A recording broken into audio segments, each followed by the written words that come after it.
Denúncia feita aqui na TV da Transparência recentemente sobre ações politiqueiras da CAGES, a Companhia de Distribuição de Águas aqui da cidade de Fortaleza e em vários outros municípios do estado do Ceará. Pois bem, denunciamos aqui, mostrando um vídeo de um evento político em Aquiraz, denunciando as ações politiqueiras da CAGES. Já havíamos falado em outras ações que a CAGES andava pavimentando ruas de determinados bairros de Fortaleza para atender a pedidos de vereadores ligados ao esquema do governo do estado. Pois bem, essa ação que nós mostramos aqui, um vídeo até longo, pode resultar, esse vídeo que foi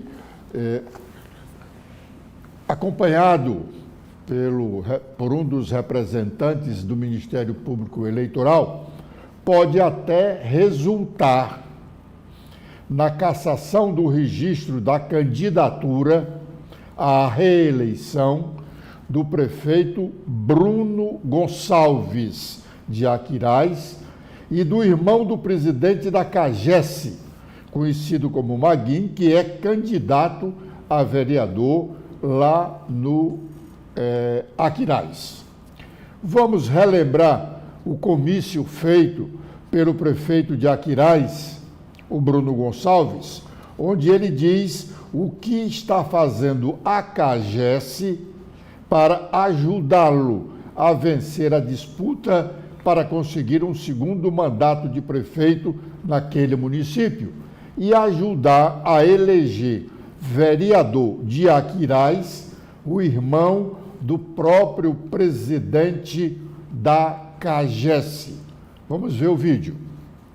O prefeito pode passar na prefeitura em 2021 e quando eu não tinha mais chão, quando eu não conseguia nem limpar uma cidade, foi o Neuri e o Maldinho que chegou para mim e disse: Bruno, nós estamos com você e nós vamos governar esse Aquiraz juntos. E sem orçamento nenhum, com o apoio do Maguinho, nós conseguimos fazer o asfalto da Chácara da Prainha, asfalto da Vila da Prata, asfalto do Riviera, asfalto da Tapera, asfalto nos 4 cantos desse Aquiraz. O que me permitiu manter uma popularidade alta para que o povo pudesse aprovar o orçamento da prefeitura, para que o povo pudesse aprovar o bolso universitário. Então, Maguinho, Neuri, você pode contar comigo, porque eu quero ter você ano que vem na... Bom, esse vídeo, o promotor eleitoral descreveu todo ele numa petição de denúncia contra o abuso de poder político e econômico nas eleições municipais de Aquiraz, com o envolvimento da CAGES. Depois que ele descreve na peça denunciatória todo o vídeo, ele então requer, diz lá, diante do inteiro teor dos fatos acima relatados, esse é o promotor que está dizendo, determino as seguintes diligências.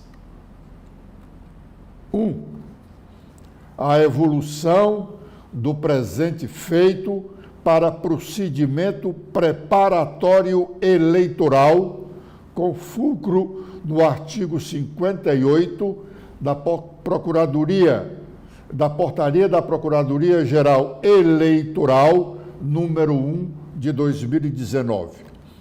Transformar isso num processo que pode resultar na cassação do registro da candidatura do prefeito Bruno Gonçalves e, se registrado ele já estiver, como está realmente, e se chegar a ser eleito, cassar o mandato do prefeito. 2, isso é o primeiro item.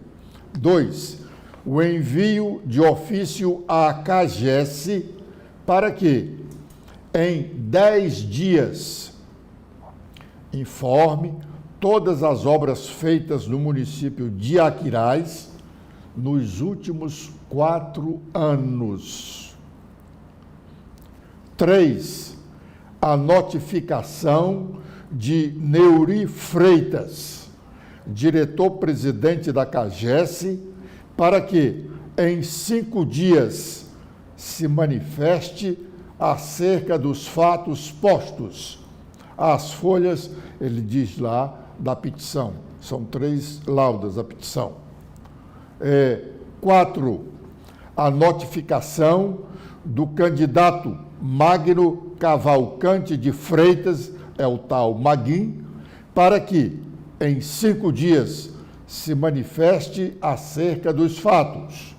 E 5º, a notificação de Bruno Barros Gonçalves, prefeito de Aquiraz, para que, em 5 dias, se manifeste acerca dos fatos postos.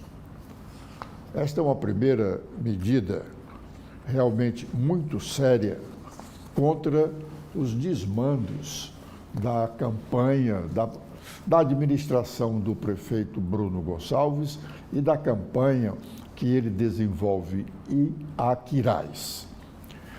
Já havíamos comentado aqui que havia abusos na campanha lá por conta dessa candidatura do irmão do presidente da CAGES.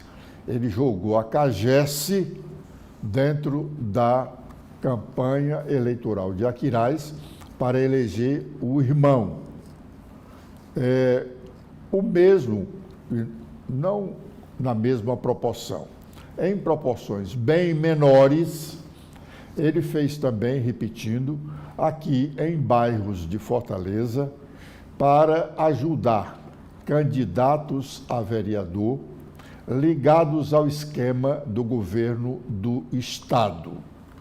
Foi denunciado e a alegação dele é de que a CAGES andou fazendo pavimentação em algumas ruas, onde ela tinha feito há algum tempo algum serviço. Não colou. Aliás, esse Neuri é um dos sustentáculos do comitê político do ex-governador Camilo Santana. Ele é um dos operadores mais novos, porque Camilo também tem como operadores alguns dos que operavam para o ex-governador Cid Gomes, como, por exemplo, o ex-superintendente de obras aqui do estado do Ceará, o Quintino Vieira, e o ex-secretário de Turismo e também da Casa Civil, o Arialdo Pinho. Eles dois hoje estão sendo operadores do ex-governador Camilo Santana.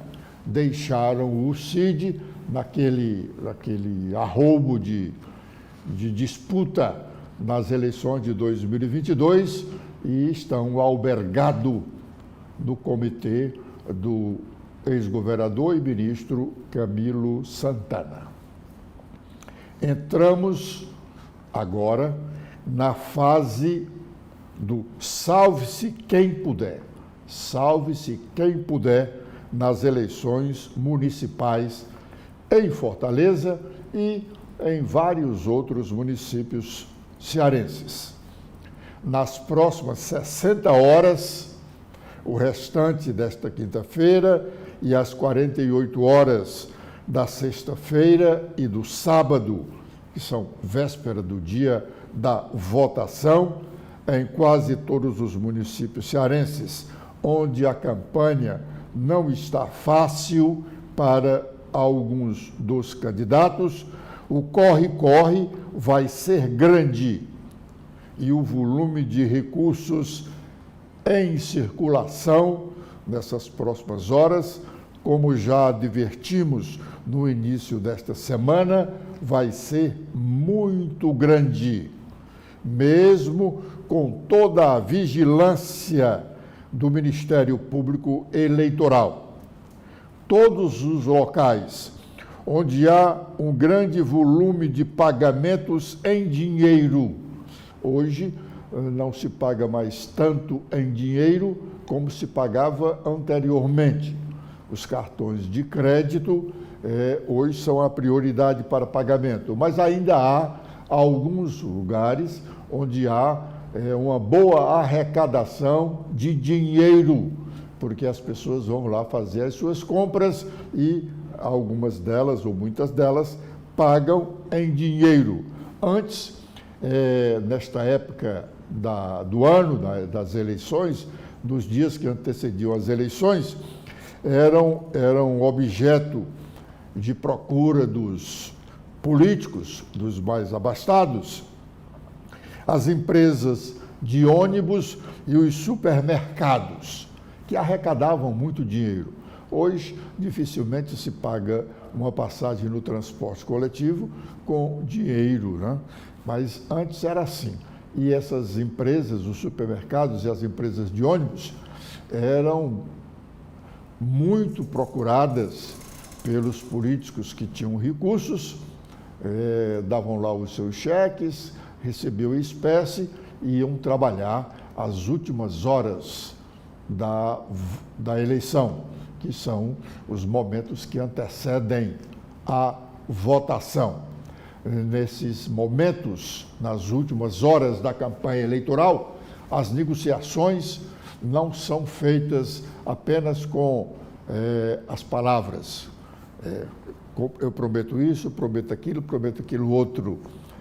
Pode ter ainda alguma coisa com relação a isso, mas o que vale mesmo é o dinheiro em espécie, porque nem o vendedor e nem o comprador querem receber e dar cheques nessa negociação de compra e venda de votos que, embora, repito, a vigilância do Ministério Público seja hoje bem mais efetiva do que antes, ainda existe com uma certa, não diria facilidade, mas com um certo espaço de negociação. Na reta final da campanha também entra o reforço da segurança pública.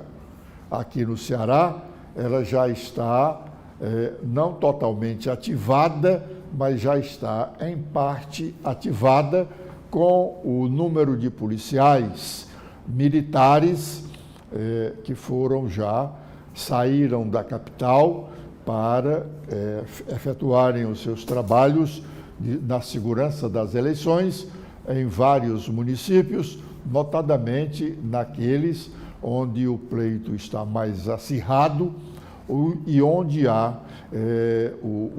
a ameaça das facções criminosas atuarem com mais veemência, porque elas já vêm atuando, repito, apesar da vigilância do Ministério Público Eleitoral e da própria Justiça Eleitoral.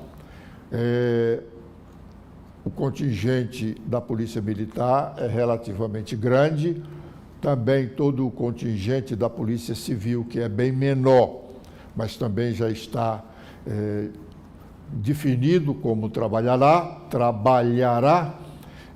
As polícias rodoviárias, estadual e federal, já estão com os esquemas prontos, já estão trabalhando a partir de hoje, e a Polícia Federal, que já trabalha na campanha desde o seu início, também desloca homens para alguns núcleos que ela instalou no estado do Ceará, porque ela não tem condições de estar presente em todos os municípios do estado, mas ela instalou alguns núcleos e para esses núcleos foram designados alguns policiais federais.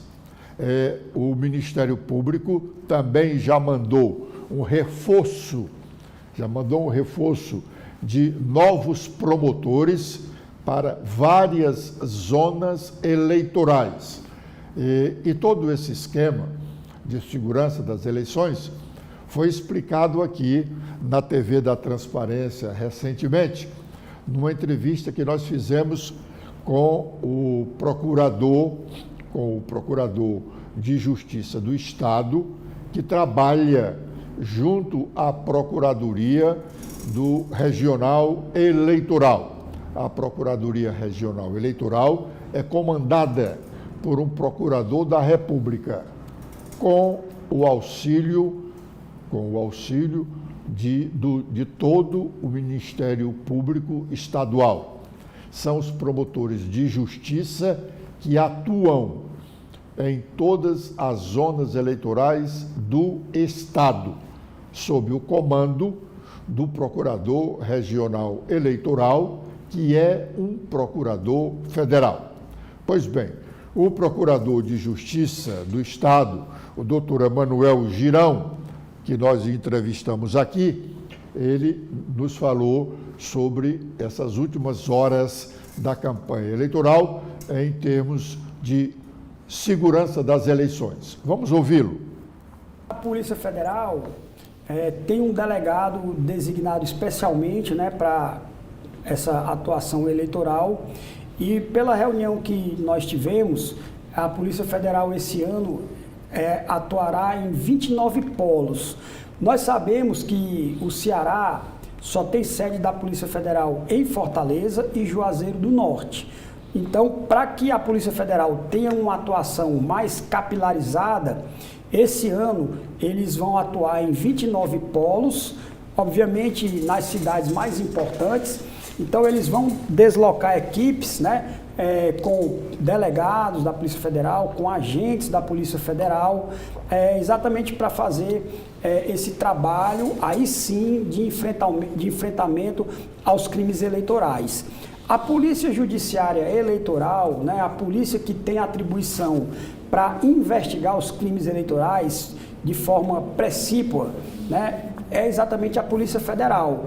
Mas como a Polícia Federal não tem essa capilaridade, a resolução do TSE que regulamenta essa atuação, né, da Polícia Judiciária, ela diz lá textualmente que onde não houver sede da Polícia Federal, esse trabalho será feito com a Polícia Civil. Então nós teremos esses 29 polos da Polícia Federal no interior atuando no enfrentamento aos crimes eleitorais. E onde não houver Polícia Federal, ou até mesmo onde houver, como é o caso de Fortaleza, nós teremos um trabalho complementar da Polícia Civil, né? Então, teremos aí também nessa reta final da eleição esse reforço em relação à polícia chamada Polícia Judiciária, que é encarregada de lavrar os autos de prisão em flagrante, de lavrar os termos circunstanciados de ocorrência. Mas interessante que essa resolução do TSE, que trata dos crimes eleitorais e da atuação da polícia, ela veio com uma novidade, né? A maioria da população não sabe, mas antes do advento dessa última resolução do TSE, os crimes eleitorais, eles só podiam ser investigados a partir de requisição do juiz eleitoral ou do membro do Ministério Público Eleitoral. A Polícia Federal só instaurava inquérito a partir de flagrante ou quando havia essas requisições. E nessa nova resolução do TSE, houve já, né, a alteração com a possibilidade da Polícia Federal investigar crimes eleitorais através da instauração de um procedimento mediante portaria, né? Bom, as eleições municipais no Brasil, em uma centena de municípios, aqui no Ceará, incluindo Fortaleza e Caucaia, essas eleições não terminam no domingo. Domingo, dia 6, é o primeiro turno das eleições. As eleições municipais podem ocorrer em 2 turnos, em municípios com mais de 200 mil eleitores. No Ceará, nós só temos 2, Fortaleza e Caucaia. Foi feito um esforço muito grande para ver se Juazeiro alcançaria o número de 200 mil eleitores, mas não conseguiu, chegou perto. Sem dúvida, na próxima eleição municipal, lá em Juazeiro, também haverá segundo turno. O segundo turno acontece quando os candidatos, ou nenhum dos candidatos, no primeiro turno de votação, alcança mais de 50%, ou recebe mais de 50% dos votos. Como é muito difícil de isso ocorrer nos grandes municípios, aí sim nós temos o segundo turno. O segundo turno, a votação acontece no último domingo de outubro, que neste ano é o dia 27 de outubro. Portanto, 2 dos candidatos que estão disputando as eleições para a Prefeitura de Fortaleza, os 2 mais votados, irão para o segundo turno. Se a eleição não tivesse em Fortaleza tão disputada como está, neste momento já poderia se dizer quais os prováveis candidatos iriam para o segundo turno. Como há uma disputa e ela parece acirrada, embora os números das pesquisas não mostrem assim esse acirramento, mas esse acirramento é notório, então não há como se vislumbrar a possibilidade desse ou daquele candidato ir para o segundo turno. Mas a gente pode afirmar que haverá segundo turno em Fortaleza, assim como também haverá segundo turno no município de Caucaia. A propaganda eleitoral, no rádio e na televisão, chega ao seu fim hoje. A Justiça Eleitoral conta 72 horas antes do início da votação. Hoje, além do encerramento da propaganda eleitoral, também fica encerrado o ciclo de debates com os candidatos. Hoje haverá um debate, sim, na TV Verdes Mares, dos candidatos, de alguns debates entre alguns dos candidatos a prefeito de Fortaleza. Porque é o último dia, essa propaganda eleitoral, o debate é considerado uma propaganda eleitoral. Essa propaganda eleitoral pode se estender por mais 2 horas, contanto que à meia-noite não tenha mais essa propaganda eleitoral. Mas a propaganda de rua continua. Essa pode acontecer até no dia da votação. Os candidatos, com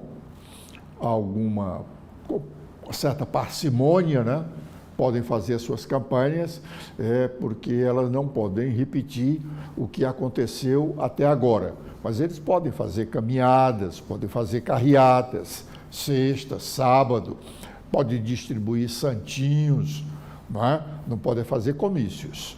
Mas eles podem distribuir santinhos, estar na rua, passeando, entendeu? Isso tudo é propaganda eleitoral. E, sem dúvida, vai acontecer muito aqui em Fortaleza, no sábado, sobretudo, provavelmente os 4 candidatos com perspectivas de disputa para o segundo turno, eles vão estar nas ruas, continuando com suas campanhas eleitorais. No dia da votação, não pode haver campanha, mas os candidatos podem se movimentar, visitar as sessões eleitorais que ele puder visitar, andar na rua para se mostrar, para ser visto, né? Os eleitores podem apresentar os símbolos dos seus candidatos, mostrando as cores que eles utilizam na campanha eleitoral, exibindo os números dos candidatos. Toda essa coisa pode acontecer. E a Justiça Eleitoral promete que até 19 horas, 7 horas da noite do domingo, dia 6, já se conheça o resultado das eleições em quase todos os municípios brasileiros. Aqui e acolá, algum que apresentar uma dificuldade da urna eletrônica pode atrasar um pouco esse horário, mas a promessa é de que a partir de 19 horas já conheçamos quem são os 5.600 e tantos novos prefeitos e, dentre esse número, os candidatos de 100 e poucos municípios onde acontecerão o segundo turno da disputa eleitoral. Bom, passado o primeiro turno, os dois candidatos vão preparar uma nova campanha, porque a campanha eleitoral continua para esses dois candidatos que ficarem para disputar o segundo turno de votação, que será, repito, no dia 27 de outubro. Mas, paralelo a esse movimento, nós temos uma outra eleição que neste ano está um pouco mais badalada, porque as eleições para mudança de comando das cortes de justiça geralmente não merecem, ou não recebem, não recebem o tratamento da imprensa como deveria receber, sim, porque o comando de um poder, no caso do judiciário, é importante que a sociedade acompanhe, porque é um dos 3 poderes da República e dos estados. Aqui nós vamos ter eleição para presidente do Tribunal de Justiça do Estado do Ceará, para a chefia do Poder Judiciário. O eleito comandará o Poder Judiciário cearense por 2 anos, a partir da última semana do mês de janeiro do próximo ano. A partir daí, ele conta 2 anos de mandato. Nós já dissemos aqui, a eleição para presidente do Tribunal de Justiça do Ceará, neste ano, é disputada. Não deveria ser, mas é.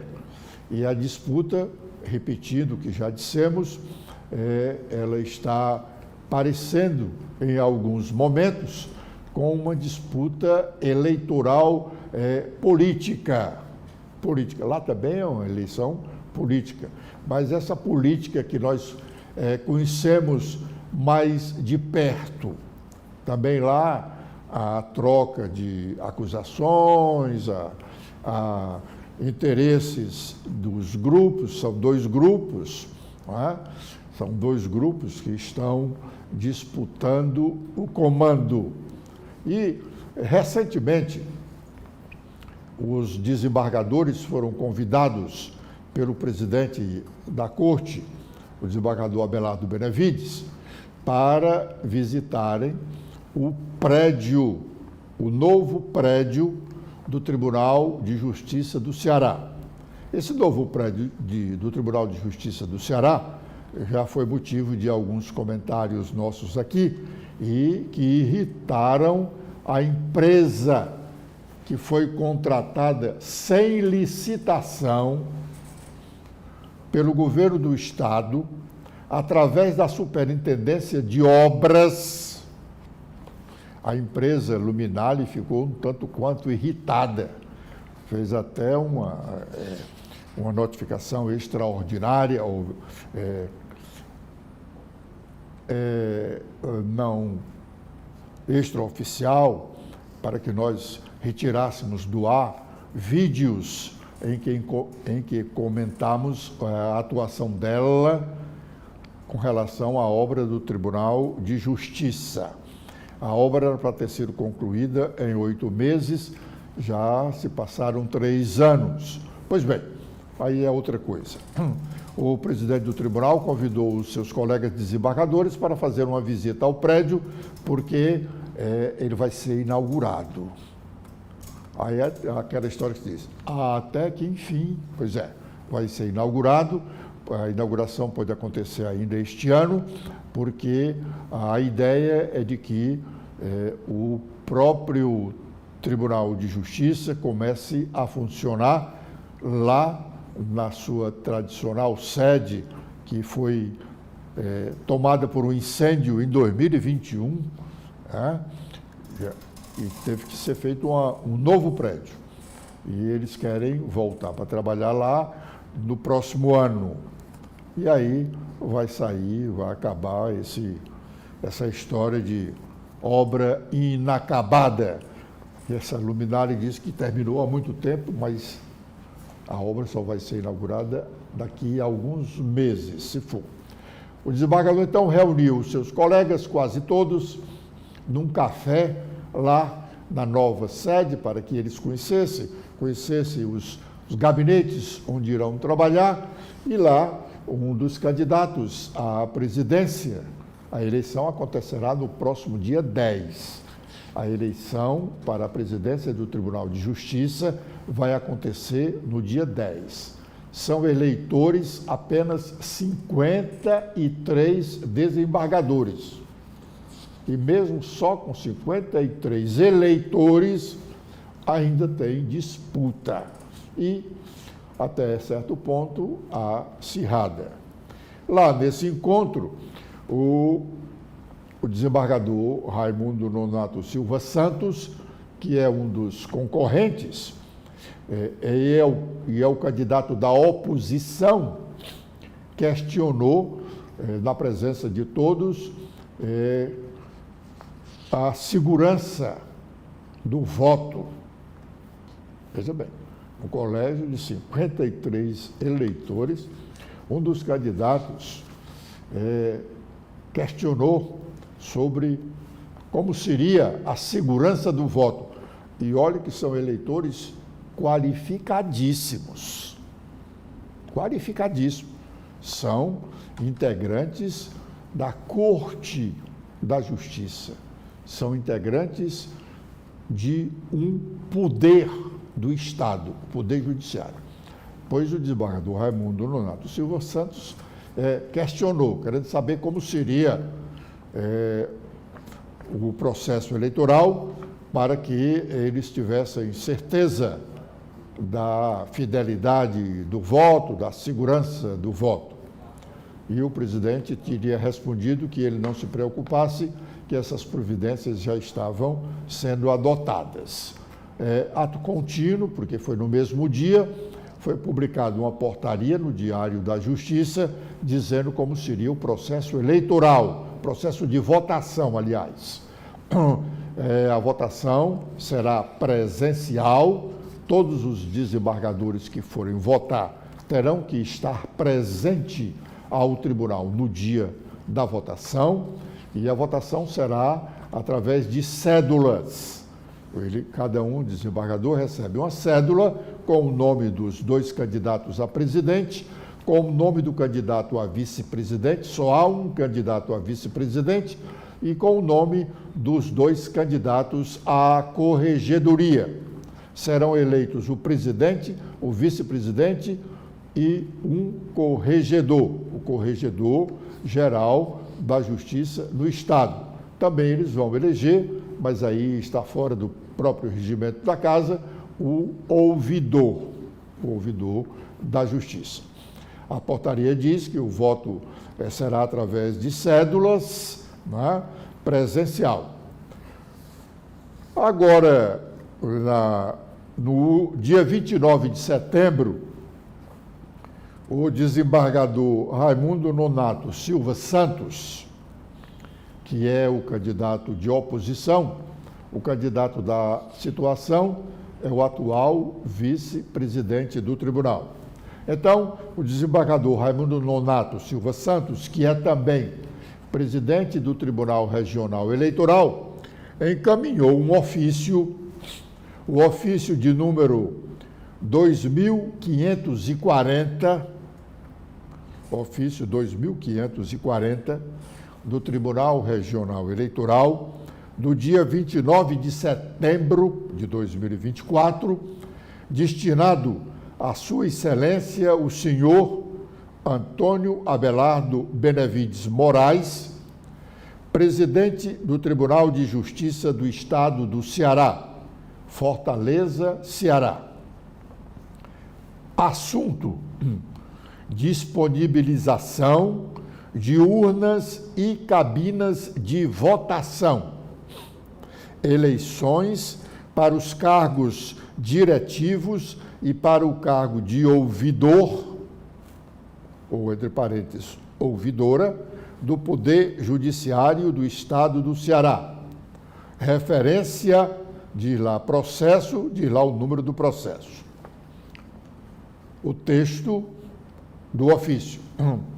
Senhor presidente, cumprimentando-o cordialmente, reporto-me à portaria número 2178/2024, que disciplina as eleições para os cargos diretivos e para o cargo de ouvidor ou ouvidora do Poder Judiciário do Estado do Ceará, relativas ao biênio 2025/2027, estabelecendo no artigo 1º que as eleições para os cargos em questão, designadas para o dia 10 de outubro de 2024, sejam realizadas exclusivamente de forma presencial.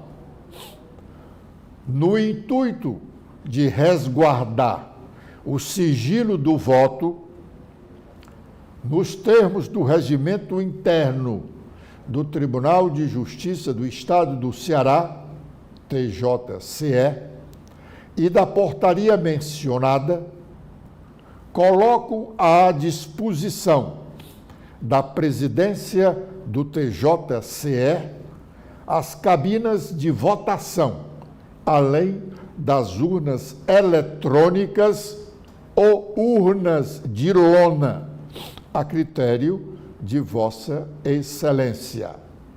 No ensejo, renovo votos de estima e consideração. Atenciosamente, desembargador Raimundo Nonato Silva Santos, presidente do Tribunal Regional Eleitoral do Ceará. Este documento confirma o tamanho do acirramento da disputa pelo cargo de presidente do Tribunal de Justiça do Estado do Ceará. Não devia haver essa disputa nessa situação. Poderia até haver disputa, sim, sem problema, mas sem se chegar a esse ponto e a outros que aqui nós já comentamos. O Poder Judiciário precisa estar numa posição diferenciada dos outros dois poderes, o Executivo e o Legislativo. Com essa observação, nós encerramos a nossa participação neste primeiro bloco de notícias da manhã.